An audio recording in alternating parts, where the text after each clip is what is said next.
Marc-André, allez, allez, allez, allez, allez, allez. Grand merci à Marc-André qui nous fait rentrer dans la compétition de la meilleure des manières. C'est vraiment génial, quoi. C'est un grand kiff, hein, merci. On avait zéro chance dès la 10e minute, flinguer le match. Puis voilà. Pire manière de démarrer la Ligue des Champions. Mais on y va, débrief à chaud, c'est parti.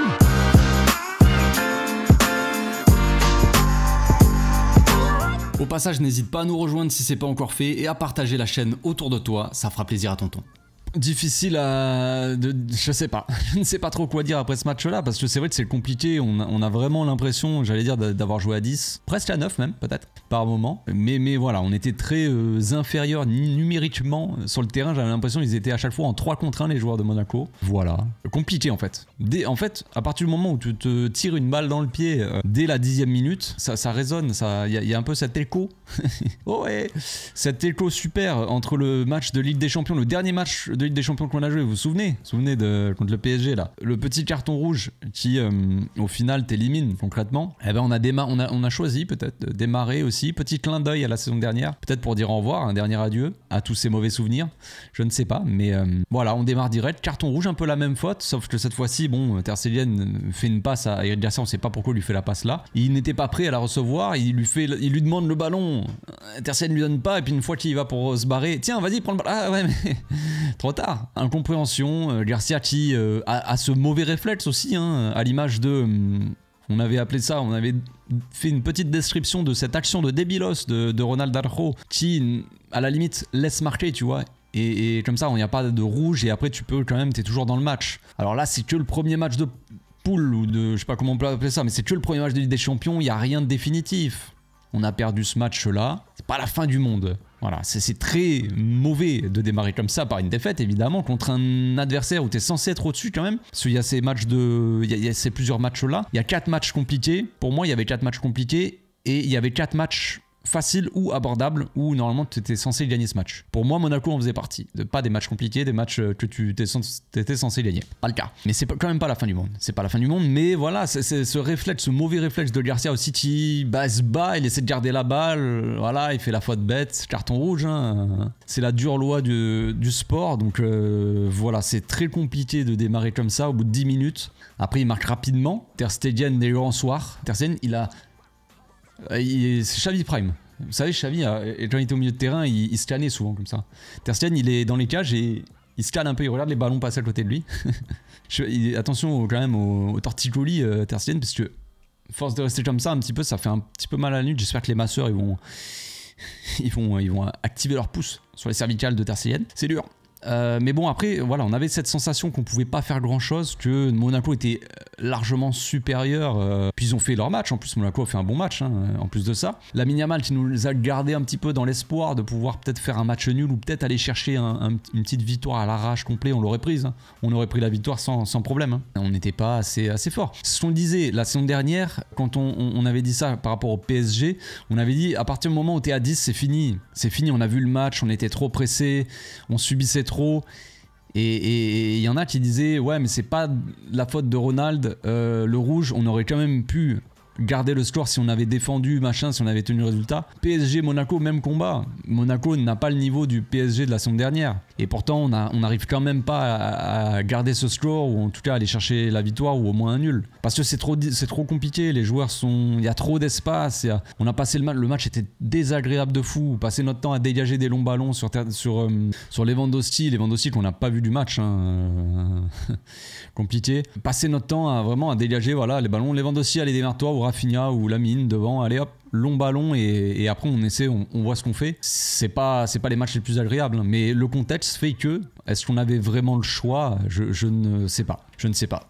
Malgré tout ça, Casado a été excellent, j'ai trouvé. Franchement, Koubarsi a été aussi excellent, sauf sur le deuxième but où il loupe son intervention et c'était compliqué parce que on jouait tellement haut et puis il restait plus personne derrière. À chaque fois c'était limite, on le savait, ça allait nous tomber dessus le deuxième but. Au bout d'un moment on savait que...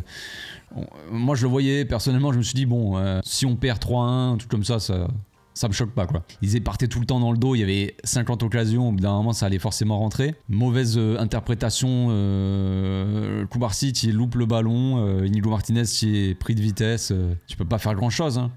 Enfin, Bon, l'attaquant a quand même tiré sur Ter Stegen. Oh là là. L'attaquant a tiré sur Ter Stegen en plein milieu des cages. La frappe était puissante, la balle est rentrée quand même. On va appeler ça un bug FIFA. Il a fait L1, R1, rond. Frappe puissante, le goal pouvait rien faire. Voilà, frappe cheatée. Je ne sais pas, mais très compliqué en tout cas ce match-là, et très difficile de tirer des conclusions, parce que pour moi c'est un peu injouable à partir du moment où t'es un de moins, c'est compliqué de proposer de son football. Si on avait été 10, je pense que ça serait passé autrement, largement. Franchement, on aurait vu un match peut-être serré, peut-être qu'on n'aurait pas gagné quand même. Mais dans la physionomie du match, vraiment comment le match s'est passé, on aurait vu un tout autre match, ça c'est évident. Dans le live d'avant-match, on me posait la question, ouais, t'en penses quoi d'Eric Garcia en 6? Est-ce que tu penses qu'il va faire un bon match? J'étais là, ouais, je pense qu'il va faire son match. Alors le pauvre, c'est pas forcément uniquement de sa faute. Ter Stegen l'a foutu concrètement dans la mouise. Il a pas joué, donc bon, est-ce qu'il a fait un bon match ou pas? Bah, écoutez, il a pas joué, donc compliqué. C'est triste, je sais pas trop quoi dire de plus, on va s'arrêter ici, hein. C'est la première défaite de la saison, on en avait parlé aussi. Le jour où il y aura la défaite qui va arriver, faudra pas crier à la fin du monde, tout ça. Surtout que là, le contexte du match fait que, franchement, c'est pas une défaite où, tu sais, on a hyper mal joué et on a galéré, on n'a pas fait différence. Effectivement, on n'a pas bien joué, mais ils étaient un de plus, c'était compliqué. On a eu beaucoup de mal et ça me choque pas forcément, tu vois. Maintenant, c'est sûr que démarrer la Ligue des Champions par une défaite, c'est pas forcément bien, ni pour le mental, ni pour le résultat. C'est le premier revers de la saison aussi, on va voir comment l'équipe va réagir ce week-end.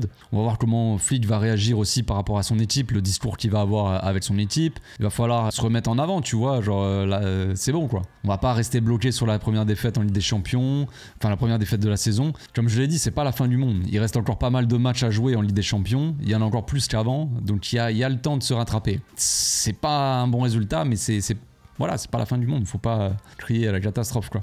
Donc là, il y a le match dans quelques jours, dimanche contre Villarreal. Ce sera pas un match évident, encore un match à l'extérieur. Ce sera le 3e d'affilée. On va voir si on récupère des joueurs. Mention spéciale, petit clin d'œil plutôt à Ansu Fati qui a fait son retour. C'est un peu éclipsé par la défaite, par la physionomie du match, tout ça qui était un peu compliqué. Mais Ansu Fati sur le terrain, ça fait plaisir aussi de le voir revenir comme ça. On espère qu'il fera des bonnes choses dans les prochains matchs, tout ça, et qu'il va monter en puissance, qu'il pourra aider l'équipe. Voilà, tout simplement. Lamine Yamal qui a été bon. De toute façon, Pedri, Lamine, hein. Rafinha qui a pas fait son match, hein. J'attendais un grand Rafinha ce soir. J'ai été déçu. Alors, on va pas tirer de conclusions sur un seul match. Depuis le début de la saison, il est monstrueux, Rafinha. Même fin de saison dernière, il était déjà très bon. Il surnageait un petit peu dans cette attaque parmi les meilleurs joueurs sur le terrain. Là, depuis le début de la saison, c'est pareil. Rafinha très très bon. Là, on avait besoin de lui. Franchement, il n'a pas aidé. Et si je dois avoir un mot de la fin, c'est vraiment Casado, je l'ai trouvé excellent. Avec ce contexte-là, où on a un joueur en moins, où tu dois te démultiplier au milieu pour faire les efforts, pour avec ballon et sans ballon, avec ballon, faire les bons choix. C'est lui qui fait la passe pour Lamine Yamal sur le but, il me semble. Faire les bons choix avec ballon, sans ballon, vraiment essayer de combler un maximum les espaces, essayer de se démultiplier, faire un pressing intelligent, parce que c'est compliqué hein, avec un joueur en moins, évidemment. C'est toujours à courir beaucoup dans le vide, quoi. Et franchement, il a été excellent. Je sais pas si il a prouvé, parce qu'il y en a qui ont besoin que Casado leur prouve à eux qu'il a le droit de jouer. Je pense qu'avec ce match-là, il a encore une fois, après son match contre Girone, après son début de saison hein, même, il a prouvé qu'il pouvait jouer. J'espère, sinon il faudra pas qu'il joue, il sera interdit de jouer. De toute façon, s'il a pas prouvé, il doit pas jouer. On se retrouve demain. Demain, je ferai une petite FAQ. Pas d'analyse, il n'y a rien à analyser. On était 10 et tout, c'est chiant. J'ai pas envie de me refrapper le match. Je regarderai même pas le match à nouveau. J'ai pas envie. J'ai assez souffert comme ça ce soir. Je vais jouer à FIFA 25, FC 25 qui va sortir à minuit. J'attends que ça. C'est tout. Je passe à autre chose moi déjà aussi. Donc je vais mettre une boîte à questions sur Instagram, dans ma story Instagram. Le lien de mon Instagram est dans la description de la vidéo. Tu descends un petit peu, tu scrolles là, description, Instagram. Je vais mettre une boîte à questions. Posez-moi les questions que vous voulez sur le match, sur le week-end qui arrive, sur la vie. Est-ce que le ciel est bleu, les oiseaux chantent, le soleil brille? Je ne sais pas, mais on va s'amuser. Demain FAQ, à demain.